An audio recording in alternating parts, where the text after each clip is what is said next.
This episode is brought to you by Kia's first three-row, all-electric SUV, the Kia EV9, with available all-wheel drive and seating for up to 7 adults, with 0 to 60 speed that thrills you 1 minute and available lounge seats that unwind you the next. Visit kia.com/EV9 to learn more. Ask your Kia dealer for availability. No system, no matter how advanced, can compensate for all driver error and or driving conditions. Always drive safely. A science story, huh? These NYU scientists, I felt right. I was so And I just thought, well, I had figured it out. it was that golden moment. Because science was on my side.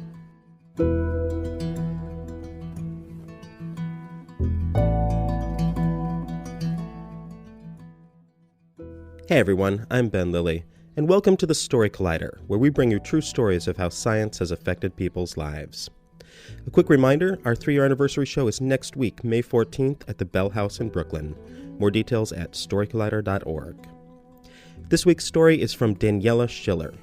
The story was recorded in November 2012 at the Jerome L. Green Space in New York City as part of a partnership with Studio 360. The theme of the event was memory. I'm standing in a dark, closed, and humid compartment. The only light in the room is coming from a computer screen illuminating JD, who sits right in front of it. His white shirt is shining from the light of the computer, and his glasses are reflecting the screen. I take his arm, and I attach a small electrode to it. The electrode has a wire that goes into a box next to the computer. The box has different dials and buttons. I take the voltage dial up and I ask JD, "Did you feel it?" He says. So I turn it up some more. "Ouch," he says. "Yeah, I felt that."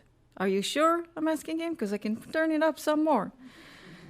He agrees, so I put it on the max, hit the button, to which he says, "Yeah, that was very unpleasant." So I take my notes and I write, JD, white male, age 23, electric shock level, 60 volts. I hit the space bar and the computer starts to run. Colored squares are appearing on the screen. A blue square, and a yellow square, and a blue square, and a yellow square, then a yellow square, and a blue square, which is surprisingly fascinating when you're getting electric shocks.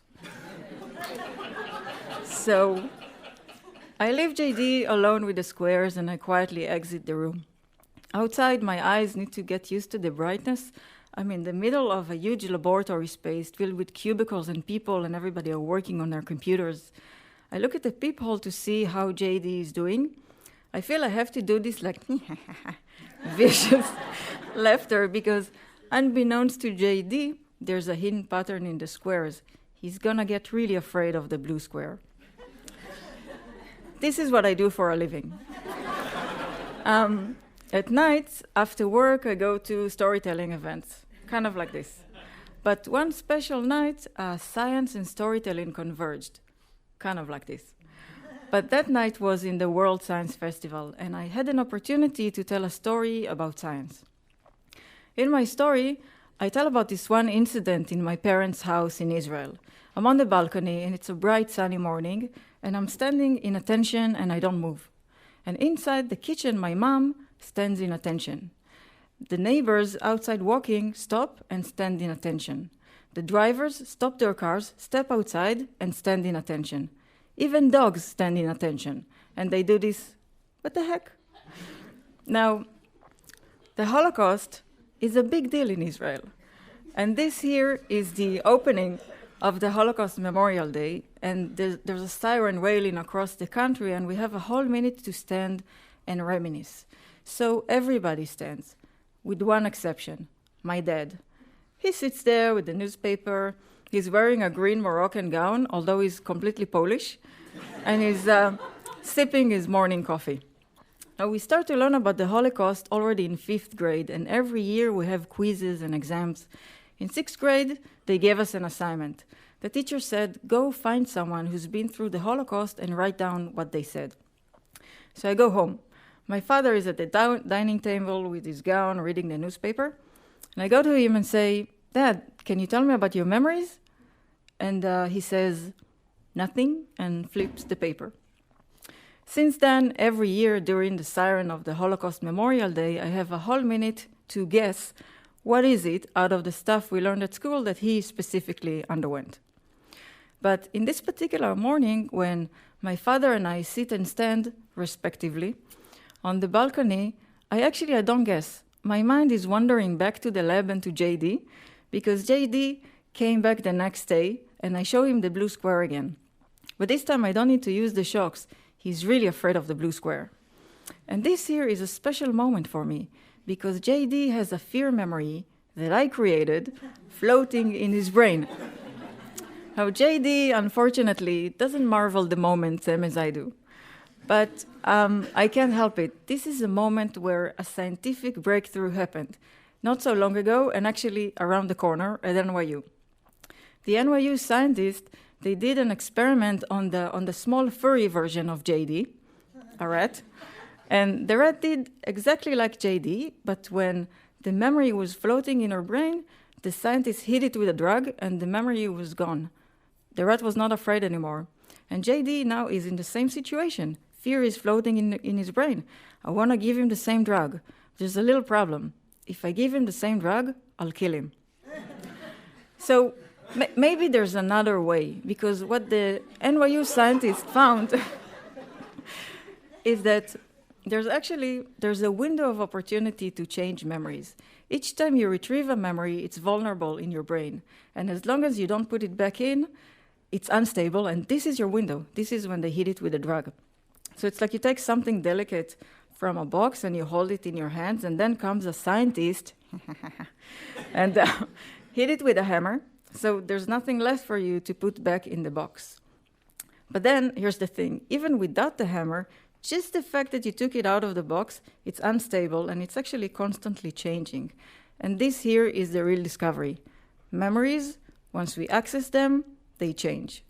So if you think you remember the original event, you're not. You just remember your last retrieval of it. So if memories change when we access them, all I have to do with JD is have him access the fear memory and then link it with something nice, like the blue square with the prize. And next time he's going to see the blue square, even that he remembers the shock, it's not going to feel the same. It's not going to be scary anymore. So this is where my mind wanders, when I'm on the balcony with my father and the siren goes on. And then it hits me. The siren is his blue square. This is why he's not standing. The siren brings up these fear memories, and he's just doing something nice to rewrite his feeling of pain. So that was my World Science Festival story. I ended up not knowing my father's memories, but at least I understand. So a few weeks after the World Science Festival, on a Sunday, I get a phone call from my best friend, Millie. And Millie says that on Wednesday there's a special screening of a Holocaust movie and she wants me to join. I immediately say no. I fucking hate Holocaust movies.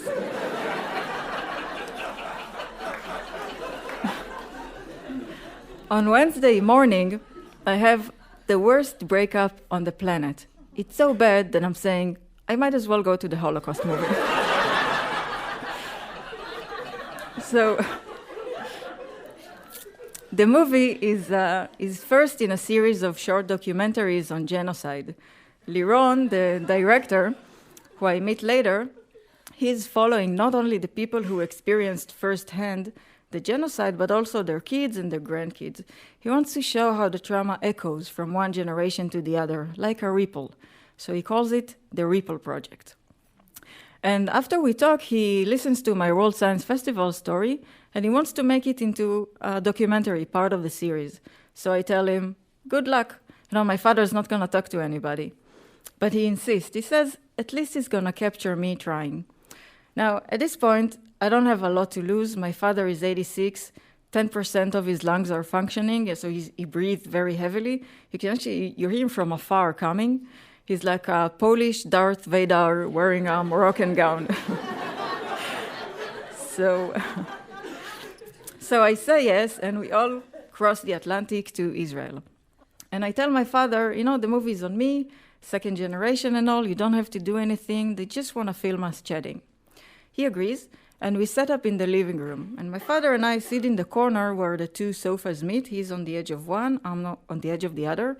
Liron is hiding behind a plant, holding a small camera. And David, the other cameraman, is like blending with the curtains. And we sit there quietly. And after a moment, I break the silence and I ask my dad, "Dad, do you want to talk about your memories?" And he says, "No." And I say, "Okay." And we just sit there quietly. And as we sit in silence, I'm thinking, I'm really happy Liron is here to capture one of our conversations.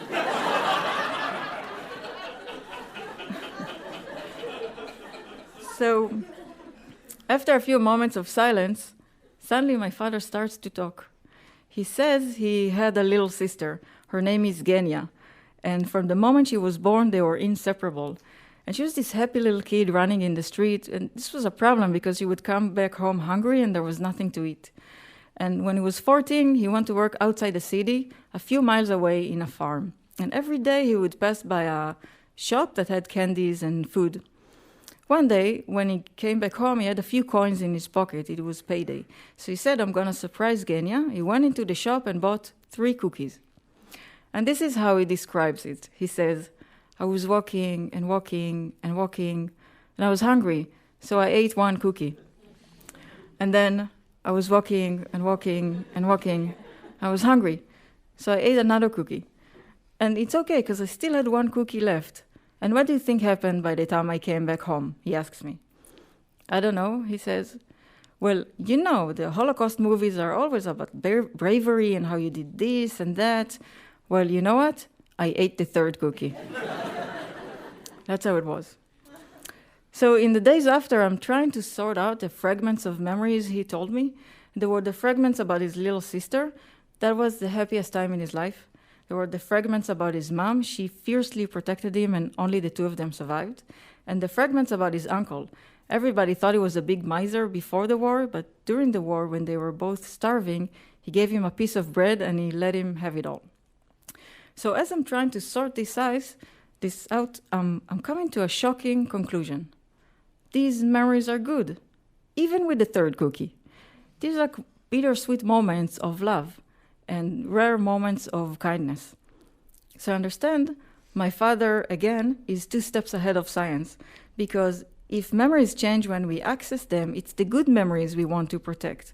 It's like if you have a precious memory and you talk about it in the bar and in a party and with friends, you end up trivializing it and it doesn't feel the same.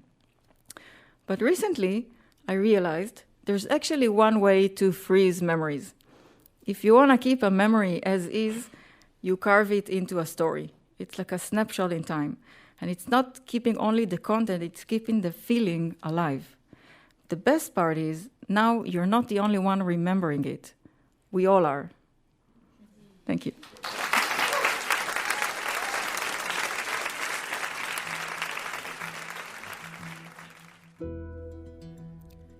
That was Daniela Schiller. Daniela is a neuroscientist at the Mount Sinai School of Medicine. She's also the drummer of the Amygdaloids, a band of scientists singing about the brain, the mind, and mental disorders.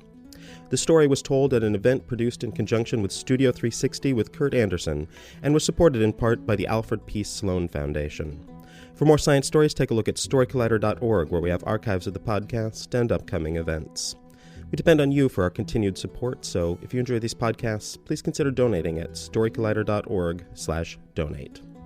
The Story Collider is produced by me, Brian Weck, Darren Barker, and Ari Daniel Shapiro. The podcast is produced by Rose Eveleth. Additional help from Brooke Williams, Lena Groger, and Justin D'Ambrosio. The theme music is by Ghost. Special thanks to the Green Space for hosting the show, to Kurt Anderson, Lital Moled, and everyone at Studio 360 for being wonderful partners, and to Happy Memories for still being there sometimes. Thanks for listening.